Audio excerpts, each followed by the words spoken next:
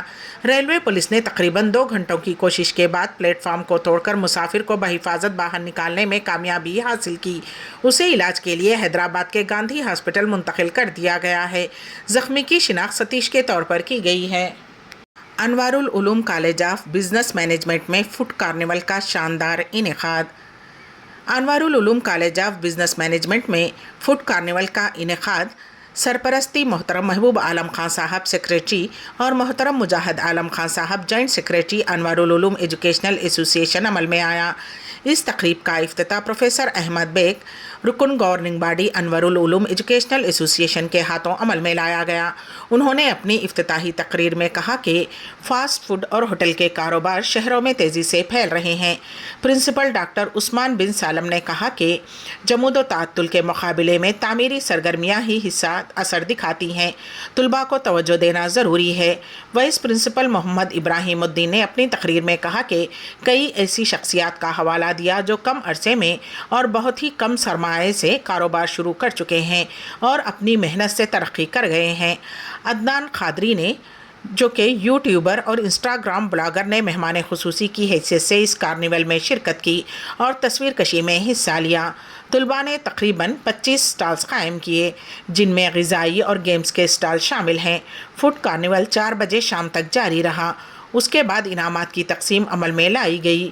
شیری مانو associate professor اور سلیم Pasha placement officer نے اس تقریب کی کارروائی چلائی۔ الیکٹرک کار بنانے والی کمپنی ٹیسلا کے سی ای او ایلون مسک کی سربراہی میں اسٹارٹ اپ کمپنی نیورا لنک نے پیر کو انسانی دماغ میں کامیابی کے ساتھ ایک چپ نصب کر دی ہے۔ نیورو ٹیکنالوجی کی بنیاد پر 2016 میں ایلون مسک کے ساتھ شریک بانی کے طور پر رکھی گئی تھی، جس کا مقصد انسانی دماغ اور کمپیوٹر کے درمیان براہ راست تعلق کو بہتر بنانا تھا۔ اس کا مقصد انسانی توانائی کو مضبوط کرنا اور پارکنسن جیسی بیماریوں کو روکنا ہے۔ انسانی دماغ میں لگائے گئے چپ کو انسان اور مصنوعی ذہانت کے درمیان علامتی تعلق کو مضبوط بنانے کے لیے استعمال کیا جاتا ہے۔ کل ہم نے اس آدمی کے دماغ میں ایک چپ لگائی، مریض آہستہ آہستہ صحت یاب ہو رہا ہے، ایلون مسک نے اپنے ایک سابق ٹویٹر اکاؤنٹ پر پوسٹ کیا۔ انہوں نے کہا کہ اس کے ابتدائی نتائج میں نیورون اسپیک کا پتہ چلا ہے۔ امریکی فوڈ اینڈ ڈرگ ایڈمنسٹریشن نے گزشتہ سال مئی میں انسانی دماغ میں ایک چپ لگانے کی منظوری دی تھی۔ برین مشین یا نیورالنک دماغی کمپیوٹر انٹرفیس 8 ملی میٹر قطر کی چپ پر باریک الیکٹروڈز بھی مشتمل تھا۔ یہ چپ بالوں کی موٹائی کی صرف 20% ہے۔ کھوپڑی کا ایک حصہ ہٹا کر اس چپ کو نصب کیا جاتا ہے۔ اس کے بعد باریک الیکٹروڈ دماغ کے اہم حصوں میں بھیجے جاتے ہیں۔ دماغ میں الیکٹروڈ دماغ تک سگنل لے جاتے ہیں جو دماغ کو برقی سگنل بھیجتا اور وصول کرتا ہے اور ان برقی سگنلز کو الگورتھم میں تبدیل کرتا ہے جن کا کمپیوٹر تجزیہ کرتے ہیں۔ اسپیشل آپریشن ٹیم اور نارسنگی پولیس نے ایک لڑکی کو گرفتار کر لیا جو گوا سے حیدرآباد منشیات منتقل کر رہی تھی۔ پولیس کے مطابق لاونیا نامی لڑکی کو نارسنگی علاقے میں باوثوق ذرائع کی اطلاع پر روک کر تلاشی لی گئی تو اس کے پرس سے 4 گرام MDMA نامی نشہ اور شے برآمد ہوئی جو کہ ضبط کر لی گئی۔ تحقیقات پر پتہ چلا ہے کہ یہ لڑکی گوا سے منشیات لا کر شہر میں فروخت کر رہی تھی۔ لڑکی کے خلاف NDPS ایکٹ کے تحت مقدمہ درج کیا گیا ہے اور اس کی گرفتاری عمل میں آئی۔ راہل گاندھی کی بھارت جوڑو نیائے یاترا پیر 29 جنوری کو بہار میں داخل ہوئی۔ آج منگل کو بہار میں یاترا کا دوسرا دن ہے۔ پہلے دن کشن گنج اور اوریا کے بعد راہل گاندھی کا قافلہ آج پورنیا پہنچے گا۔ کانگریس کے سابق قومی صدر پورنیا میں ایک بڑے جلسے عام سے خطاب کریں گے۔ راہل گاندھی کی نیائے یاترا کو کامیاب بنانے کے لیے ریاست کے تمام کانگریس ارکان اسمبلی، قانون ساز کونسلرز، پارٹی عہدیدار اور کارکنان پورنیا پہنچ گئے ہیں۔ اس کے بعد نیائے یاترا کٹیہار پہنچے گی۔ رات کا قیام کٹیہار میں ہوگا۔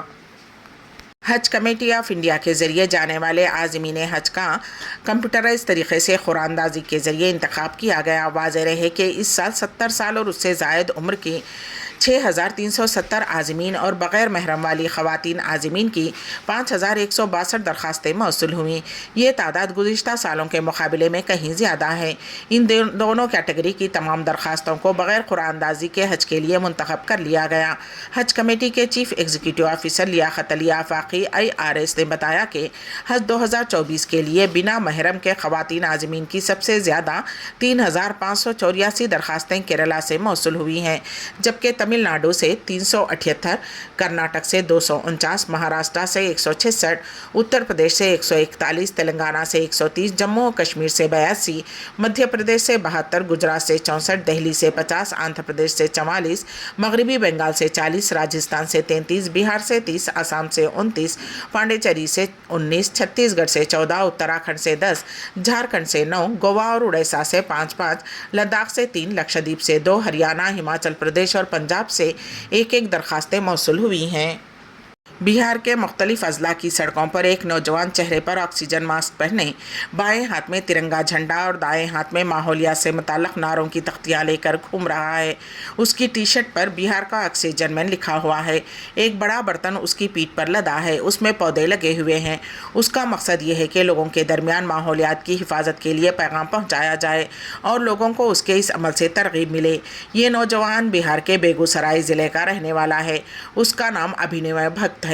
پچھلے 3 سالوں سے ابھینو بڑے مواقع پر بہار کے مختلف اضلاع کا دورہ کر رہا ہے، لوگوں کو ماحولیاتی تحفظ کا پیغام دے رہا ہے۔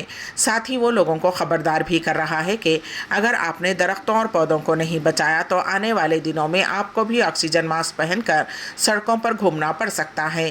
یہ نوجوان بیگو سرائے شہر سے 200 کلومیٹر پیدل چل کر شہر گیا پہنچا ہے۔